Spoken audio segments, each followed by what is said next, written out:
She was just a waitress trying to survive the night shift when she heard the cry in the blizzard.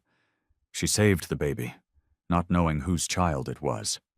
Days later, 200 bikers arrived at her door, and their leader hadn't come to threaten her. The neon sign of Highway 41. Diner buzzed and flickered against the howling darkness. Aisha Johnson wiped down the last table, her movements mechanical, practiced. Outside.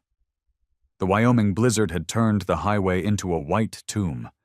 No cars had passed in 3 hours. She should have closed 2 hours ago. The wind screamed against the windows, rattling the glass in its frame. Aisha grabbed her coat from the hook, fingers fumbling with the zipper. Her breath came out in visible puffs. The heater was struggling against the cold seeping through every crack in the old building. Then she heard it. A cry. Faint, almost swallowed by the storm. Aisha froze, one arm in her coat sleeve. She tilted her head, listening. Nothing but wind. She shook her head, pulling her coat on fully. 5 years of working night shifts on this desolate highway had taught her that isolation played tricks on the mind. But there it was again. A weak, desperate wail cutting through the storm. Jesus, she whispered, her pulse quickening. Every logical part of her brain screamed to ignore it. Going outside meant risking frostbite, maybe worse. The temperature had dropped to -15, and visibility was near 0. But that sound, that helpless, terrified sound, grabbed something deep in her chest and twisted. Aisha knew that kind of desperation. She yanked open the door, and the storm hit her like a physical force. Snow blasted her face, stinging her eyes. She squinted into the white chaos, searching for movement, for anything. Hello? Her voice was torn away by the wind. The crying came again, weaker now from somewhere to her left. Aisha stumbled off the diner's small porch, her boots sinking into knee-deep snow. The cold bit through her jeans immediately, burning her skin. She pushed forward, following the sound. 20 FT from the diner, she nearly fell into it. A car crumpled against an embankment, half buried in snow. The front end was accordioned against a concrete barrier. How long had it been there? How had she not heard the crash? The crying was coming from inside. "Hold on!" Aisha shouted, though she didn't know if anyone could hear her. She reached the passenger side and wiped frantically at the snow-covered window. Through the ice, she saw movement. Something small, wrapped in blankets in a car seat in the back. A baby. The driver's side was crushed inward, the airbag deployed and stained dark. Aisha could see the silhouette of someone slumped over the wheel, not moving. Her stomach lurched. She yanked at the passenger door, locked, the back door locked. Her fingers were already going numb. The baby's cries were growing weaker, more desperate. "No, no, no!" Aisha looked around wildly. A rock. She needed something heavy. She spotted a chunk of broken concrete near the barrier and grabbed it with both hands. Without hesitating, she slammed it against the passenger window. Once, twice. On the third hit, the glass spider webbed. The fourth blow shattered it inward. Aisha reached through, unlocking the door and wrenching it open. The interior light flickered on, and her worst fears were confirmed. The woman in the driver's seat was young, maybe 25. Her head rested against the deployed airbag at an unnatural angle, blood frozen across her temple. Her eyes were open, but empty, staring at nothing. Aisha had seen death before, 5 years ago, in another car on another dark road. She knew it instantly. "I'm sorry," Aisha whispered, her throat tight. "I'm so sorry." The baby's cry jerked her back to action. She reached into the back seat, her frozen fingers struggling with the car seat straps. The infant, she couldn't tell if it was a boy or girl, was bundled in a pink blanket, but its lips were turning blue. Its tiny face was red from crying, but the sound was growing fainter. "Come on, sweetheart, come on." Aisha's hands shook as she finally freed the car seat and lifted it out.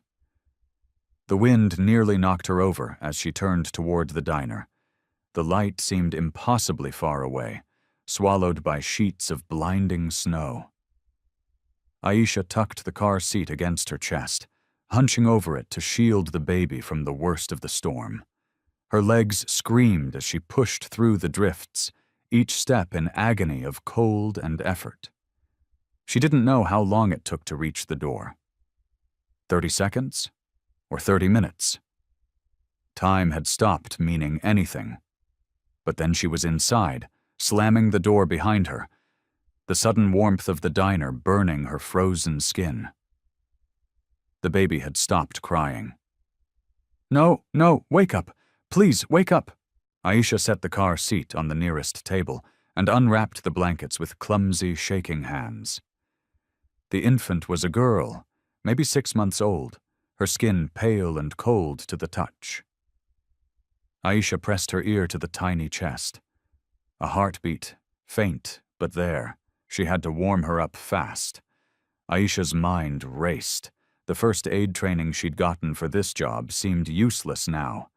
She grabbed every clean towel from behind the counter and wrapped them around the baby, then carried her to the kitchen. The coffee pot's heating plate was still on. She turned it to maximum and held the bundle near it. Not too close, just enough to radiate warmth. "Come on, baby. Come on." Aisha rubbed the tiny hands gently, trying to get circulation going. "You're okay. You're safe now." Minutes crawled by. Aisha kept warming, rubbing, whispering encouragement. Her own body was starting to shake from the adrenaline crash and residual cold, but she didn't stop. Then, a whimper, weak but real. The baby's eyes fluttered open, unfocused and confused. Then she began to cry again, a stronger, angrier sound, the most beautiful sound Aisha had ever heard. "That's it. That's it, sweetheart. You cry all you want." Tears streamed down Aisha's face, hot against her frozen cheeks. She cradled the baby close, still wrapped in towels, and sank into a chair. Outside, the storm raged on. The phone lines were dead. She'd already checked.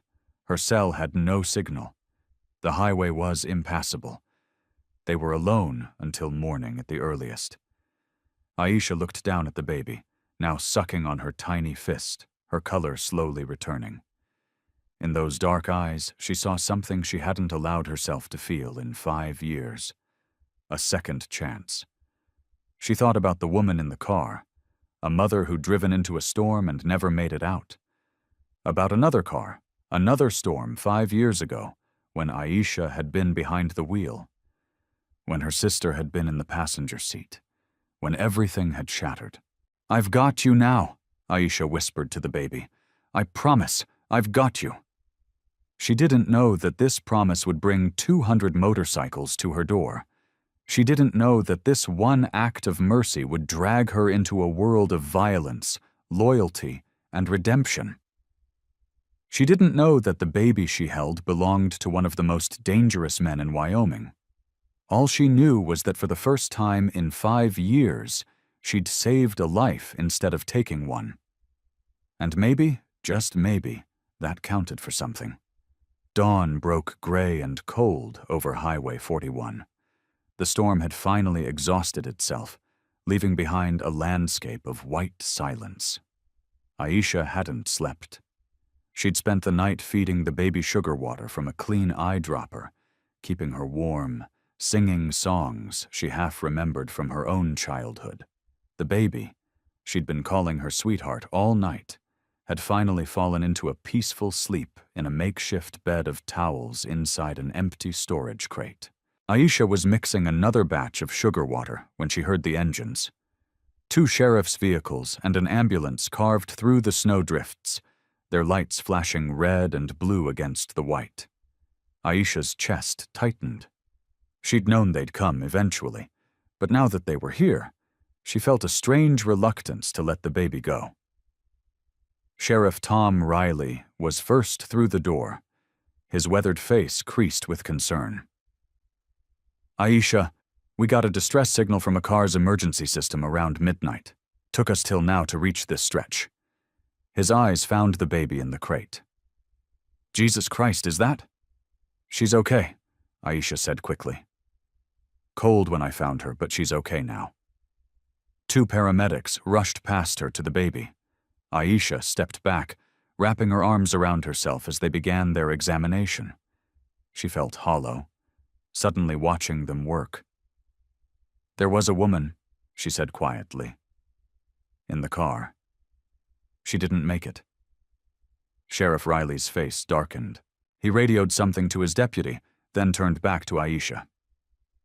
"You went out in that storm." "Aisha, that was stupid." "I know." She managed a weak smile, but I heard her crying. "That was brave." Riley put a hand on her shoulder. "You saved this little girl's life." One of the paramedics, a young black woman with kind eyes, approached them. "She's stable. Mild hypothermia but no frostbite. Another hour out there." She didn't finish the sentence. "You did good. Really good." "I'm riding with her," Aisha said. It wasn't a question. Riley nodded. "Ambulance will take you both to County General. Get that hand looked at." Aisha glanced down at her right hand. The skin was mottled red and white frostbite from when she'd broken the window. She hadn't even felt it. The ride to the hospital was a blur. Aisha sat in the back of the ambulance, watching the paramedics work, watching the baby's tiny chest rise and fall. They'd wrapped her in thermal blankets, started in 4. Professional, efficient, gentle.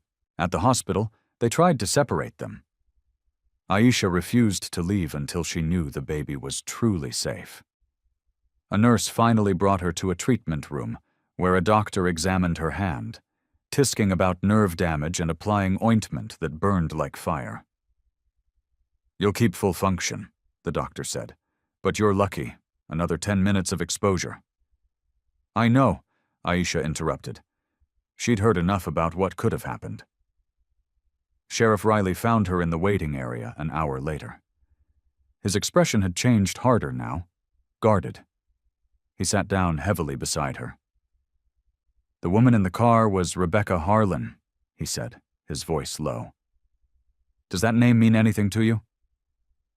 Aisha shook her head. "She was married to Luke Harlan. They call him Hawk." Riley watched her face carefully.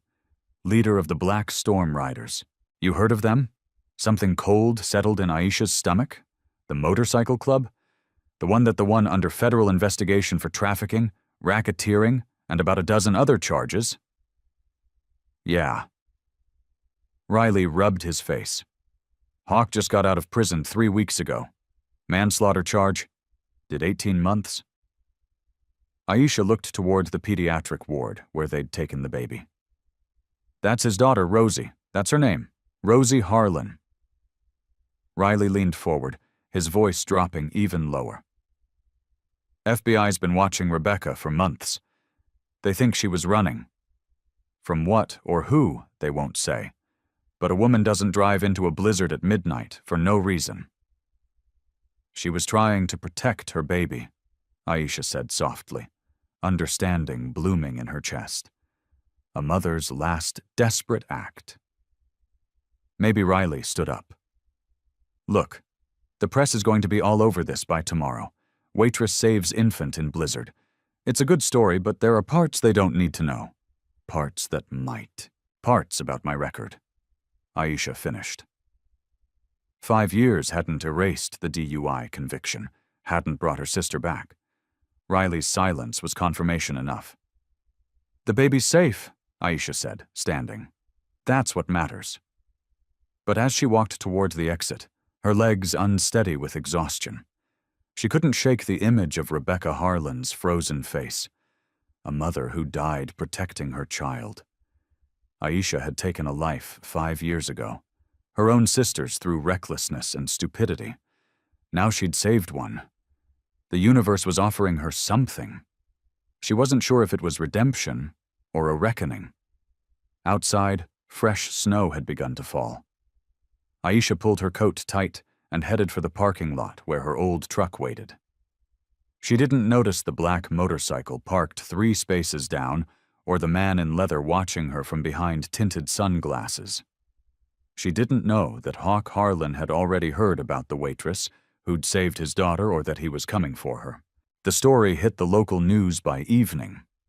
By the next morning, it had gone regional. By day 3, Aisha's face was everywhere.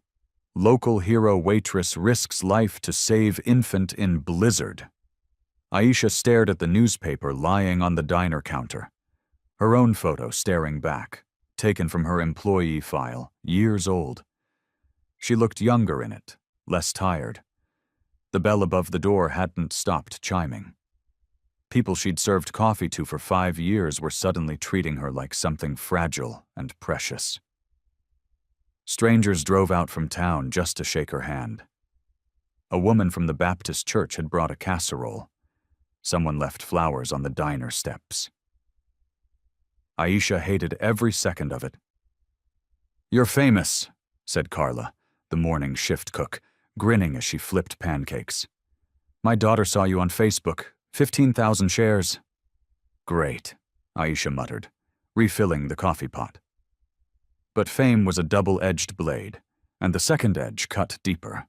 By day 2, someone had found her criminal record. By day 3, the headlines had shifted. Hero waitress has dark past. DUI killed her sister 5 years ago. From tragedy to triumph, ex-con's road to redemption. Aisha had stopped reading after that. She'd unplugged her phone. She'd started parking behind the diner to avoid the news vans that occasionally cruised past. Now, on the 4th morning after the storm, she was alone in the diner at 5:00 a.m., preparing for the breakfast rush and trying to pretend the world hadn't turned her inside out. The rumble of a motorcycle made her freeze. Then another and another. Aisha moved to the window and pulled back the curtain. 3 motorcycles sat in the parking lot, their riders standing beside them. Black leather, chrome gleaming in the pre-dawn light. They weren't doing anything threatening, just standing there looking at the diner. Her hand trembled as she reached for the phone. "Sheriff's Department," Riley answered on the second ring. "Tom, there are bikers outside the diner." A pause. "What kind of bikers?" "The kind with skull patches on their jackets. Lock the doors. I'm 10 minutes out." Aisha locked the doors and retreated behind the counter, her heart hammering. Through the window, she watched the bikers. They didn't approach, didn't leave, just waited. When Riley arrived, sirens off, but lights flashing, the bikers mounted their motorcycles and left without a word.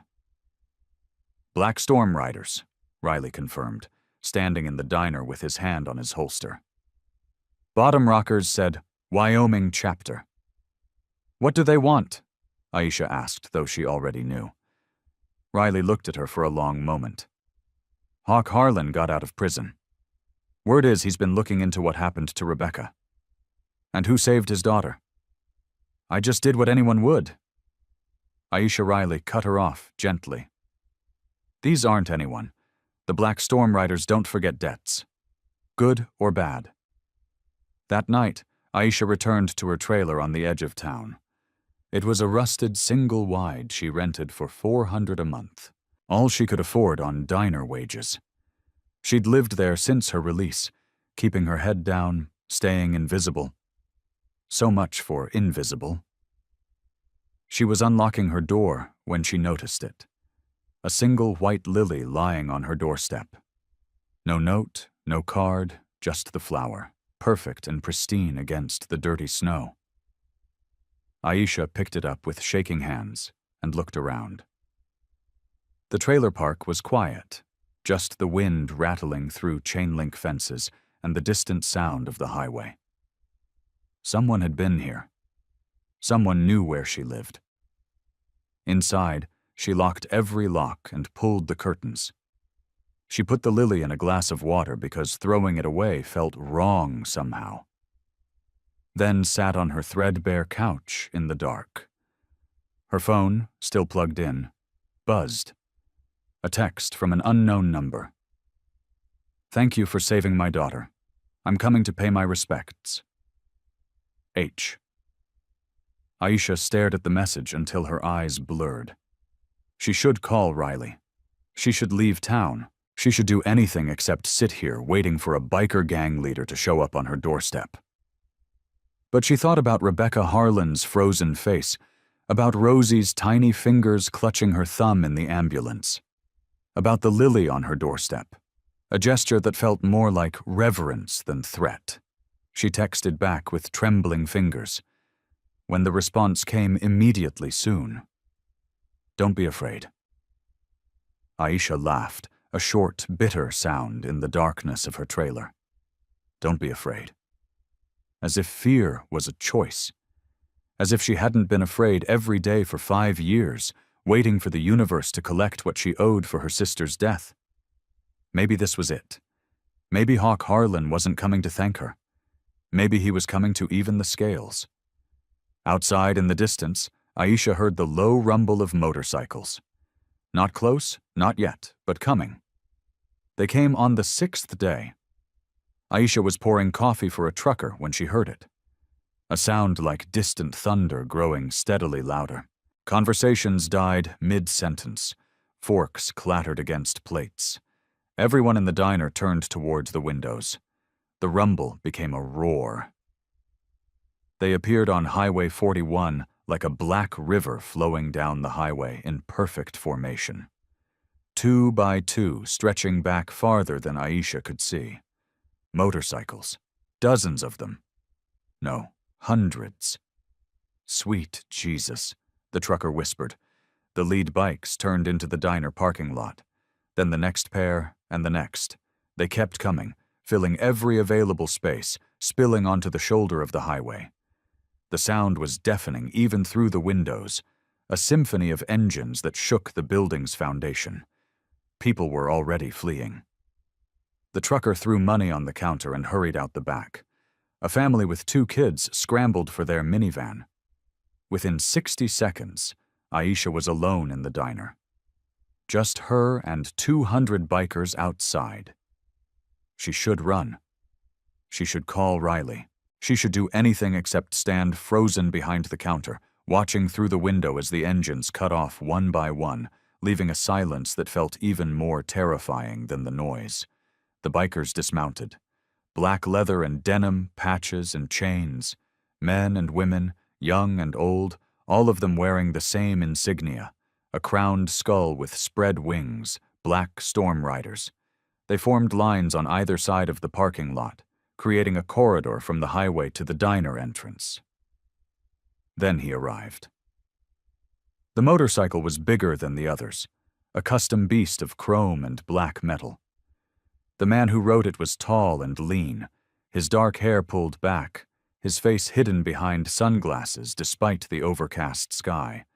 He wore a leather vest over a black shirt, and even from a distance, Aisha could see the president's patch on his chest. Hawk Harlan. He dismounted slowly, deliberately.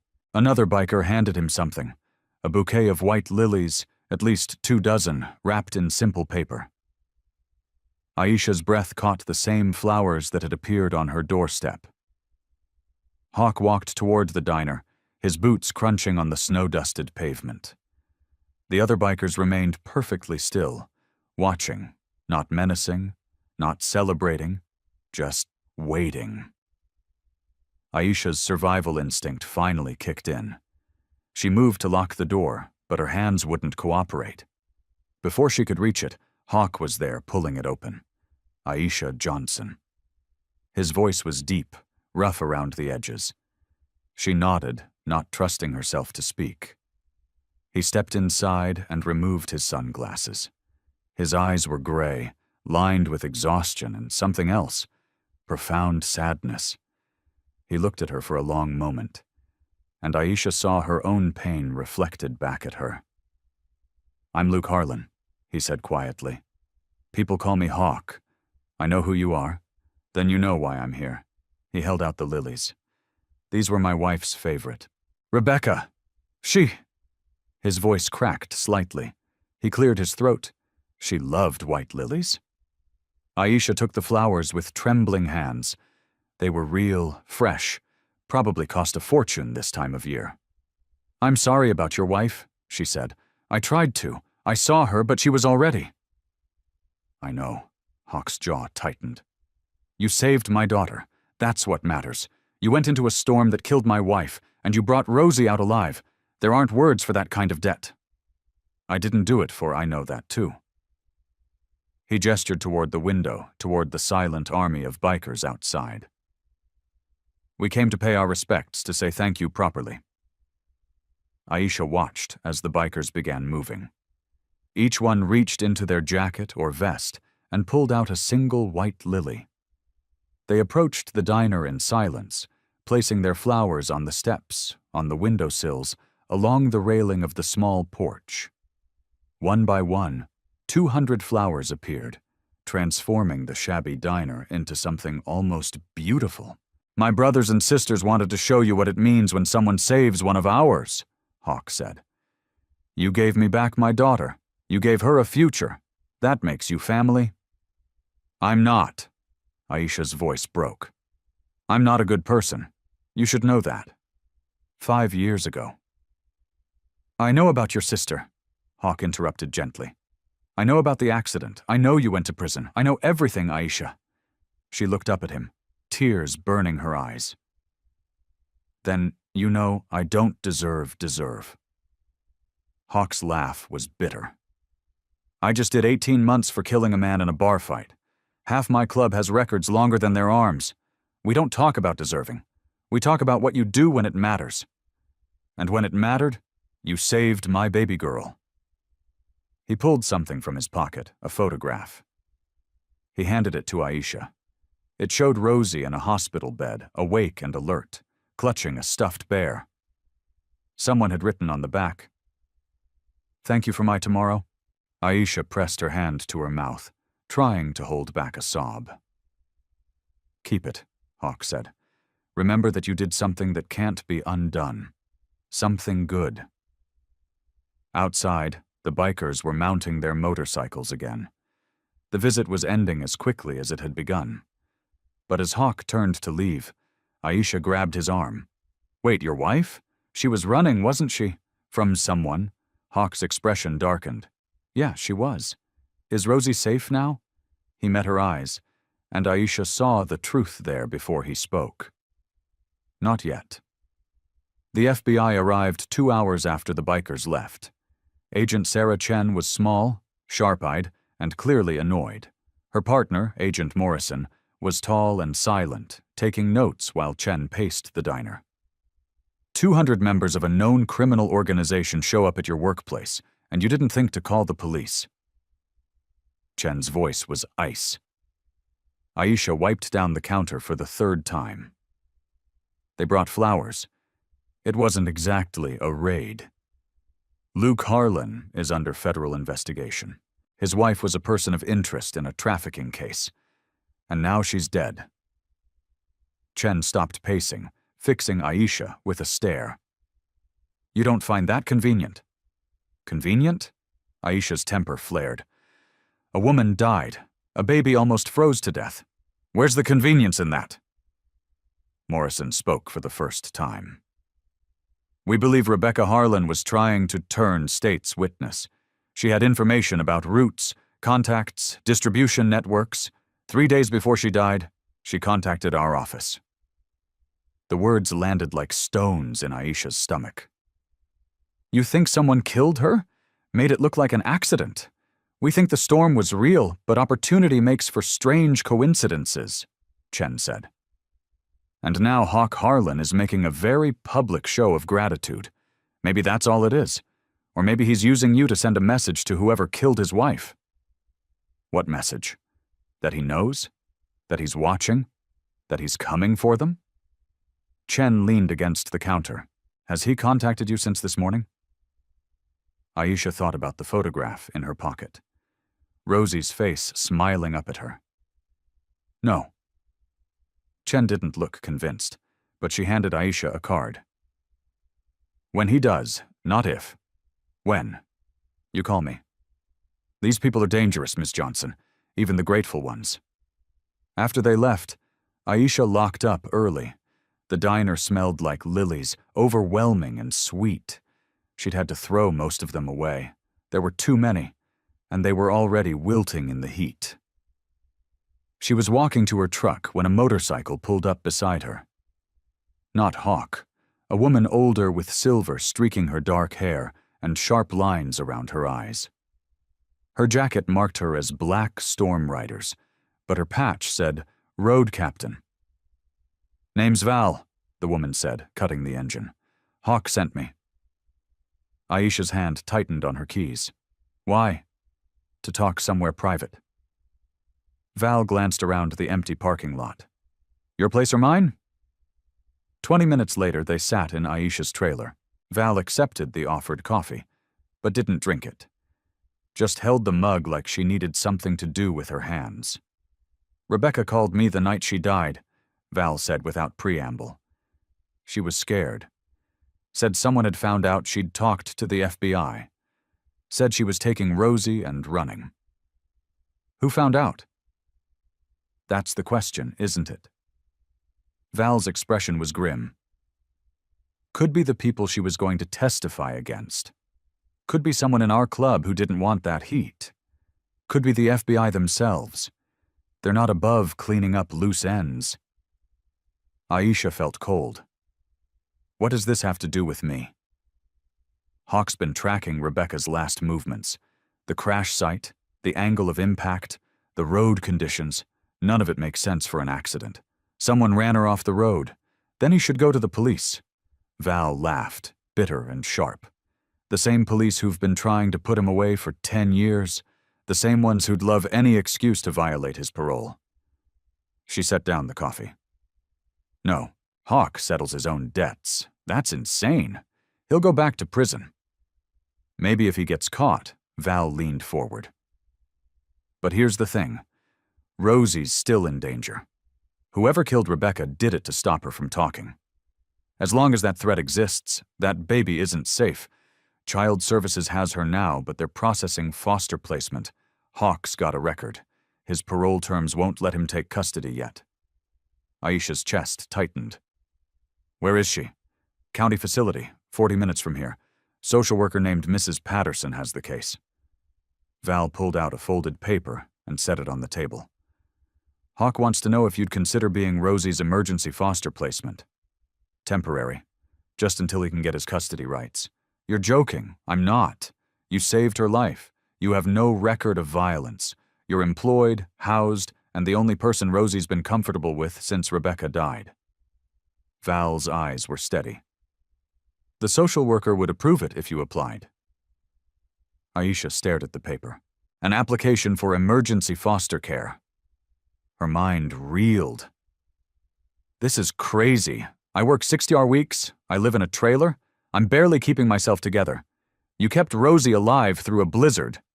I think you can handle a few weeks. Val stood. Think about it. But think fast. Hawk's going after whoever killed Rebecca. When he does, things are going to get messy. That little girl needs to be somewhere safe with me. Aisha's laugh was hollow.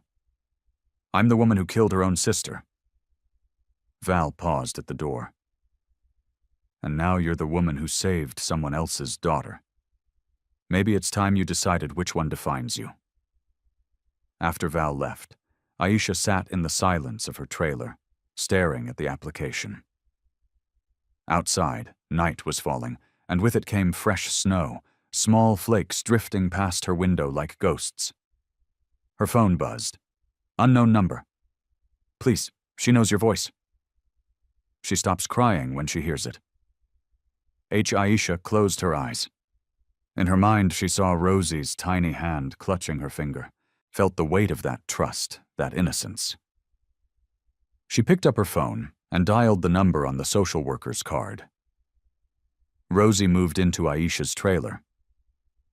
3 days later, the social worker, Mrs. Patterson, a round woman with kind eyes and sensible shoes, walked through the tiny space, checking smoke detectors and cabinet locks. Aisha had spent 48 hours cleaning, baby-proofing, and setting up a borrowed crib in the corner of her bedroom. "It's small," Mrs. Patterson said, "but it's clean and safe. That's what matters." She handed Rosie to Aisha, and the baby immediately stopped fussing, her tiny fingers wrapping around Aisha's collar.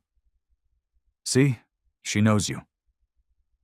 Aisha felt the weight of responsibility settle over her like a physical thing. 6 months old, so small, so vulnerable. "I'll check in weekly," Mrs. Patterson continued, "and Mr. Harlan's parole officer has been notified. No unsupervised visits, but he can see her with you present." After she left, Aisha stood in her trailer holding Rosie, suddenly terrified. What had she done? She didn't know anything about babies. She worked nights. She could barely take care of herself. But Rosie looked up at her with Rebecca's dark eyes and smiled. "Okay," Aisha whispered. "Okay, we'll figure this out." The first week was chaos. Sleepless nights, formula mixing, diaper changes. At 3 a.m., Carla covered some of Aisha's shifts at the diner. Val stopped by twice with supplies and advice. Hawk came once, sitting stiffly in Aisha's cramped living room, holding his daughter with the desperate gentleness of a man who'd lost everything. "Thank you," he said quietly, as Rosie gripped his finger. "I know this isn't easy. Are you any closer to finding who?" Aisha stopped, glancing at the baby. Hawk's jaw tightened. "We're working on it. That was 8 days ago. Now Aisha was driving through fresh snow on Highway 41, Rosie secured in a car seat behind her, when she saw the motorcycles ahead. Not black storm riders, different patches, different colors. They were blocking the road. 3 bikes spread across both lanes. Aisha's heart lurched. She slowed, her mind racing. The abandoned truck stop was a mile ahead. Behind her, nothing but empty highway. The bikers didn't move. She grabbed her phone. No signal. The storm that had rolled in an hour ago was disrupting everything. She was alone. One of the bikers, a massive man with a red beard, dismounted and walked toward her truck. Aisha locked the doors, her pulse hammering. He knocked on her window. "Aisha Johnson." She didn't answer. "We just want to talk about Hawk Harlan, about what his wife knew." In the back seat, Rosie started to cry. "I don't know anything," Aisha said through the glass. "Then you're going to help us find out?" Redbeard's smile was cruel. That baby's good leverage. Terror shot through Aisha's veins. She slammed the truck into reverse, but another motorcycle had appeared behind her, cutting off her escape. She was boxed in. Redbeard reached for the door handle. Aisha made a choice. She yanked the wheel hard right and floored the accelerator. The truck lurched off the road, plowing through the shallow ditch and onto the snowy field beyond. The bikers shouted, scrambling for their motorcycles, but Aisha had a head start. The truck fishtailed wildly. Rosie screamed. Aisha fought the wheel, her breath coming in sharp gasps. The old truck wasn't built for off-roading, but it was heavy and had 4-wheel drive. She aimed for the tree line 100 yards ahead. Behind her, headlights appeared. The motorcycles were faster, gaining ground. Aisha's mind raced. The abandoned truck stopped. Hawk had mentioned it once, said his club used it as a neutral meeting point. If she could reach it, if any of his people were there, she burst through the tree line onto a service road, the truck's undercarriage scraping. The truck stop appeared ahead, dark and empty looking. But there in the back lot, 4 motorcycles with the crowned skull insignia. Aisha laid on the horn and flashed her lights. The pursuing bikes were right behind her now. She could see Redbeard in her mirror, reaching into his jacket. Then the truck stop's garage door exploded open. Black storm riders poured out. Hawk in front, Val beside him. They spread across the lot, cutting off the pursuers. Aisha slammed on the brakes, the truck sliding to a stop. She twisted around to check Rosie, who was crying but unhurt, still strapped safely in her seat. Hawk appeared at her window. "You hurt?" Aisha shook her head, her whole body trembling. "Stay in the truck." His eyes were ice. "Lock the doors. Don't come out until I tell you." What happened next was fast and brutal. Shouts the crack of something hard-hitting metal, a gunshot that made Aisha flinch and cover Rosie with her body. Then silence. Hawk opened her door, blood on his knuckles. "They're gone for now." "Who were they?" Aisha's voice shook. "The Scorpions. They work for the people Rebecca was going to testify against." Hawk looked at Rosie, his face twisting. "They know I'm closing in. They wanted leverage. They almost got it, but they didn't. Because you drove like a demon through a snowstorm." Hawk almost smiled. "Seems to be your specialty." Val appeared, phone in hand. "Cops are coming. And the FBI. This is going to get complicated." Aisha looked down at Rosie, finally calming in her car seat. She thought about what Agent Chen had said, that Hawk might use her to send a message. But sitting here with this baby alive and safe, Aisha realized the message wasn't from Hawk. It was from her. She'd been given a second chance, and she wasn't going to waste it hiding. "Tell me how to help," she said. The FBI arrived with sirens screaming, but the Scorpions were already gone, scattered into the storm like ghosts. Agent Chen took one look at Aisha's truck, at Rosie crying in the car seat, at Hawk's bloodied knuckles, and her expression went cold. "This is exactly what I warned you about," she said. Aisha held Rosie close, the baby's face pressed against her shoulder.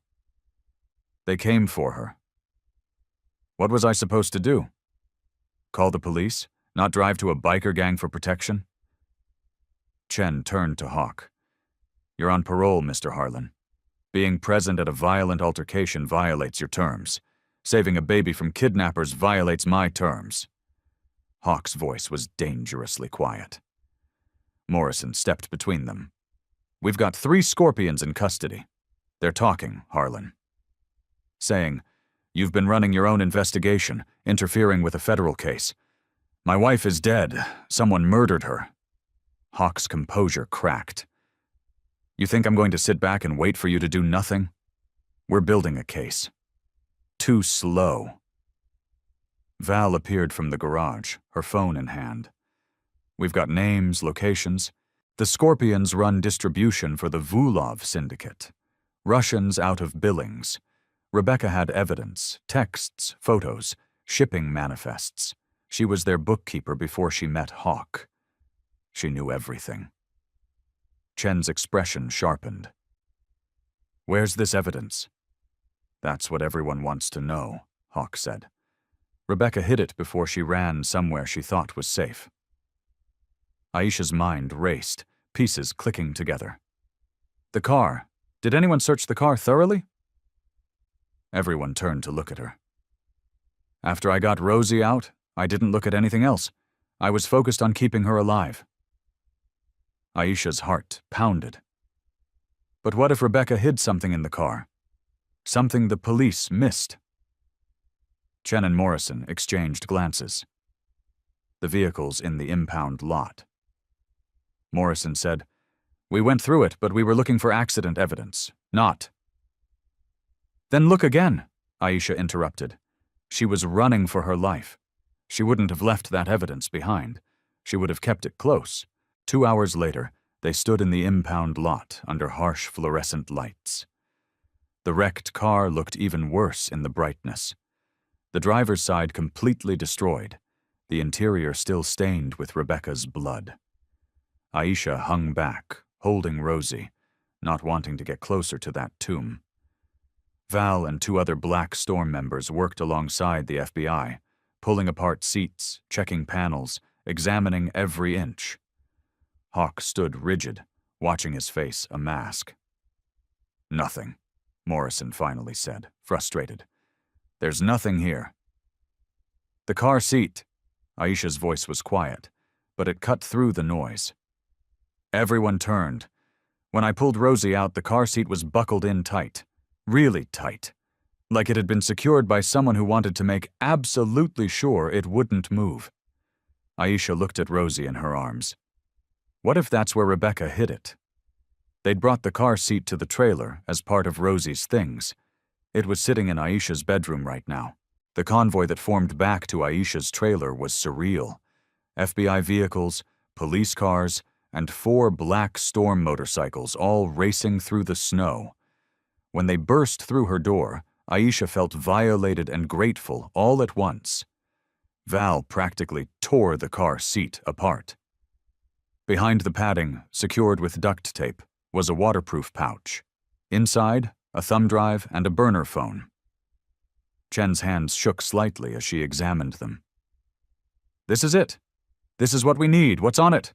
Hawk demanded. Morrison scrolled through the phone's photos. Shipping routes, coded conversations, photos of containers at the docks. Enough to bring down the entire network, the Vulovs, their distribution chain, their money laundering operations. "It's all here." "Then arrest them." Hawk said, "Tonight, before they come for my daughter again, we need to verify everything. Coordinate with other agencies tonight." Hawk's voice was still, or I handle it myself. Chen looked at him for a long moment, then nodded. "Morrison, make the calls. We move in 3 hours." The operation happened at dawn. Aisha watched the news with Rosie in her lap. Federal agents raiding multiple locations across Wyoming, Montana, and Idaho. 17 arrests, millions in seized assets. The Vulov syndicate dismantled in a single coordinated strike. But victory had a price. During the chaos, 2 scorpions, desperate and cornered, made one last play. They came to Highway 41, looking for leverage, for anything to bargain with. They found the diner instead. Aisha got the call from Carla at 6 a.m. The diners. "Oh God, Aisha. They shot it up. There's glass everywhere, bullet holes." Aisha arrived to find the building still standing but wounded. Windows shattered, bullet holes stitching across the walls. The neon sign that had buzzed for 30 years was dark, its tubes shattered. Sheriff Riley met her outside. "They're in custody. Tried to take hostages, but the place was empty. Could have been so much worse." Aisha stood in the parking lot, holding Rosie, staring at the broken building. This place had been her sanctuary for 5 years. The place where she'd rebuilt her life, piece by piece. Now it was caught in someone else's war. Hawk arrived an hour later. He walked through the destruction in silence, Val and a dozen other riders behind him. "We did this," he finally said. "This is on us." "You saved Rosie," Aisha replied. "That's what matters." Hawk turned to her, then to his club. "Brothers, sisters, we owe a debt, and Black Storm riders pay their debts." He looked at the shattered diner. "We rebuild all of it, better than before." The sound of hammers echoed across Highway 41 for 3 weeks straight. They came at dawn. 30, sometimes 40 Black Storm riders trading their leather for work gloves. Val organized the crews. Hawk worked alongside them, measuring, cutting, welding. Others arrived with supplies, new windows, fresh paint, lumber, chrome fixtures. Aisha watched from across the parking lot, Rosie on her hip as the diner transformed. "You don't have to do this," she'd told Hawk that first morning. "Yeah," he'd replied, pulling on work gloves. "We do." The locals kept their distance at first, suspicious of the bikers, frightened by the violence. But suspicion faded as days passed. The bikers bought supplies from the hardware store, ate at the other diner in town, paid for everything in cash. Some brought their families, wives, kids, old ladies who set up folding chairs and watched their men work. By the second week, townspeople started showing up with coffee and sandwiches. By the third week, a few local contractors joined the effort, unable to resist a good project. The diner rose from its ruins like something new. Fresh siding replaced the bullet-scarred walls. New windows gleamed. Inside, they'd refinished the counters, replaced torn booths, updated the kitchen equipment. Val had somehow sourced a vintage jukebox that now stood in the corner, but the crown jewel was the sign. Hawk had commissioned it specially, a custom neon masterpiece that combined the diner's original design with something new. The words, Highway 41 Diner, glowed in warm yellow, but beneath it in smaller script, Home of the Guardian. Guardian? Aisha had asked when she saw the design. That's what you are, Hawk said simply. You guard people. You saved Rosie.